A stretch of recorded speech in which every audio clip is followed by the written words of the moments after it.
Yo, what is going on? PartTimerZack here. In today's video, I wanted to talk about Pain Cage and just kind of go over the stuff I wish I would have known last week and kind of just give a guide and an overall view of what is kind of to be expected when going into Pain Cage. But anyway, let's go ahead and jump into it. So hopefully this video is going out on Monday morning when the reset actually happens. So a lot of this stuff will actually be zeroed out for you, like progress and current rankings, if you're jumping into it for the first time on Monday, because it does reset every week. So let's go ahead and just break down some of this stuff that is on the top of the screen here. So to the left, this is just the bracket that you're in. This is based on your number. It doesn't matter too much. It's just to kind of give you a little bit of a glimpse of what kind of level you're at and what you can kind of expect to go against when it comes against the whole entire rankings.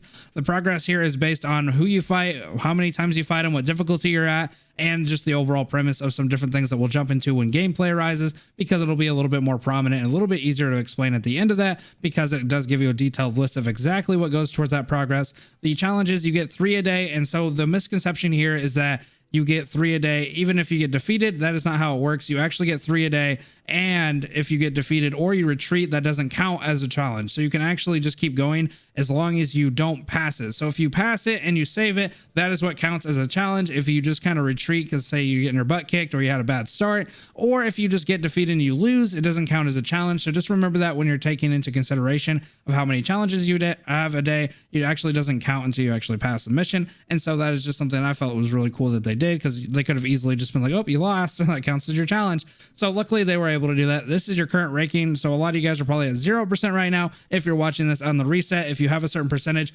basically it just means where you're kind of falling in the grand scheme of things on your bracket. So as you can see, there are a couple different things that you can kind of see going into the different rankings here. You can see what people are using for units. You can see where your ranking is. You can see who's the number one. And this is about the closest you're going to get to a PvP, because you're going to be able to kind of go against people, not in a physical fight, obviously, or whatever. You're just going to be able to go in a competitive leaderboard and kind of try to rank up as much as you can and get on top of people. So it's going to be kind of the most competitive version of this game, essentially, and the only way you're really going to be able to be competitive with anybody else, essentially. But basically, whenever you get to a top reward or whatever reward you get at the end of the reset, you will go into your reset rewards and kind of see what you're able to get. So as you can see, top percent gets quite a bit of stuff. And then as you can see at the very bottom here, you don't get very much stuff, but I do encourage you guys to just jump in here and try to do as much as you can, because you nonetheless essentially get the base if you just kind of jump in here and play.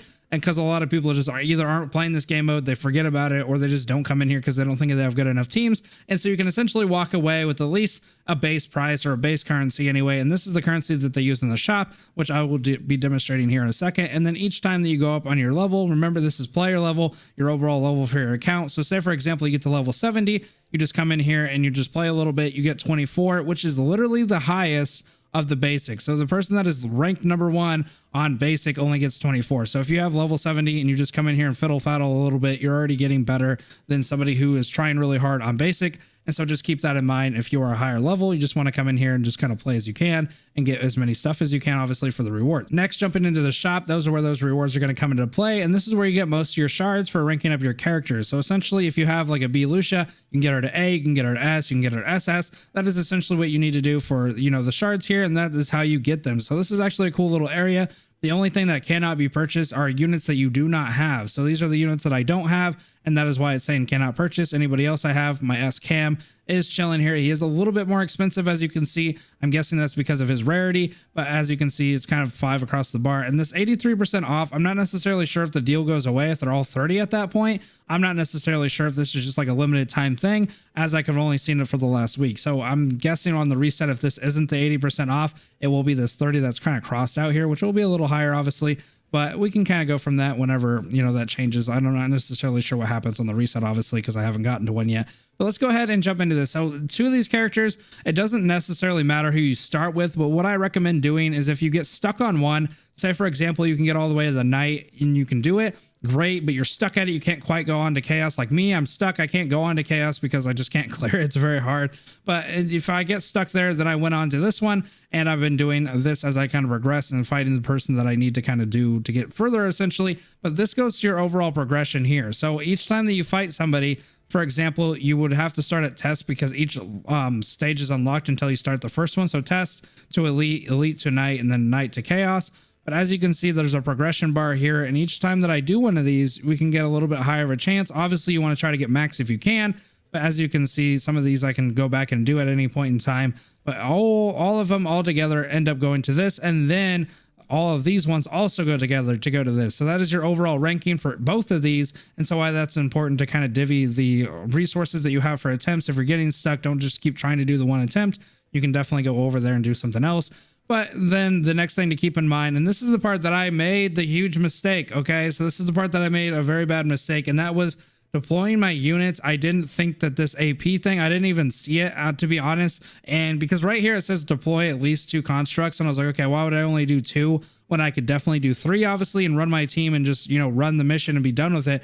I didn't realize that each unit has their own stamina. So this is what bit me in the butt, and that's why I'm trying to help you out now in case you missed it last week or you just haven't jumped into it. Make sure you're paying attention to this AP because you only get 5 runs.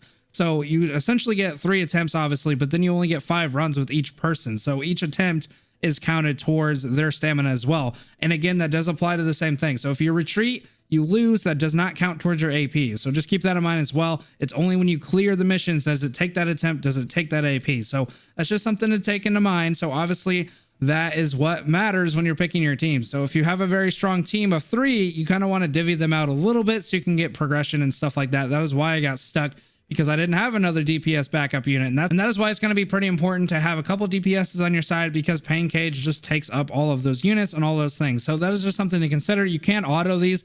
However, you get 9 autos, but you only have 5 AP. I'm going to try to explain this as simple as I can because it gets a little confusing. So essentially you have to run a mission, pass that mission for that team to count. Okay. So even if you use a new team, you have to run the mission to complete the mission to have that team count for the autos. Okay, so whenever you have 9 autos, you can only use technically 4 of them, right? Because you have to run the mission. You have to complete the mission with that team, and then you can run the 4 autos, and then you'd have to run another team, complete that mission, and then you could run, you know, the rest of the autos. So that is how the autos work. I know it's very complicated. I don't quite understand it myself because I honestly have just been running in here by myself and kind of just getting the gist of it. But basically the overall idea is just make sure that you're making teams that you know will be able to kind of get going and being able to have enough DPS and enough units for the other missions and stuff like that whenever you obviously get a little bit further. But for the sake of this, and since it is resetting tomorrow, I don't necessarily care. I'm just going to do the test here in order to kind of showcase what, you know, it is to kind of go forward. And none of this takes actual stamina. I don't know if I've already said that, but it doesn't take any actual stamina. And so you can kind of just do it as many times as you want at the end of everything. And so let's go ahead and just dive in here, like I said, and I will kind of just fight this guy because honestly, nothing really matters after the fight or until after the fight. And that is when all your progress goes in. So basically it's just like when we were talking about Warzone, where you essentially just want to have the highest level of health you can have. You want to do the most damage. You want to be able to fight him the quickest. And essentially you're just looking to do quite a bit of damage overall, have a good time essentially, and then have a lot of, you know, speed when it comes to actually finishing this guy off. Hopefully I didn't just say the same thing 3 times. I kind of feel like I did. But you're essentially just kind of trying to do as quick as you can, have as much health as you can. So let's see if I can't just beat this dude up. Okay, so I did it pretty quickly. Obviously, I'm a little bit geared for this basic little stat here, but this is where the breakdown comes in. So we'll wait a couple seconds, and this would be the deciding factor of whether I go on to use that attempt. So you can save, cancel, or you can save. So notice at the bottom here, it says cost, character, stamina, and challenge. So this is the only time that it would cost me that attempt. Okay, so you can see that the current difficulty, the damage dealt obviously played a part. And so what did I actually max? So the time, I could have done a little bit faster on the time, and then I could have had a little bit more HP. So that's what kind of played the factor into that. And so if I was like, you know what, that was a good run, I'm going to save, cancel. Okay, so now you can see that I still have 3 attempts. And if I go into my test here, I still have 1 out of 5. Okay, so that is the important part. It doesn't matter until you save your best attempt. So you can go in here and essentially keep doing it until you have a really, really good attempt, or, you know, maybe you had a bad start and you just kind of want to play it out to get an idea of how the, you know, the unit plays, because each time that you kind of go into a next one, they do different things, or at least have a couple different things that they can do. Because as you can see, like the stats for him isn't very long, but if you go into chaos, you can go all the way down. He can do all kinds of different stuff. So if you're having a bad run, or you're just trying to get an idea of how that character plays at chaos mode instead of like tests, that is how you do it. Okay, so you just go in there, you save it, but you don't like save the progress. You just save and cancel essentially, and then you can go back and have a better run. So alrighty guys, so that is going to be it. So make sure to like the video if you enjoyed the content. I will be seeing you guys in the next one. Have a good rest of your night, guys. Peace.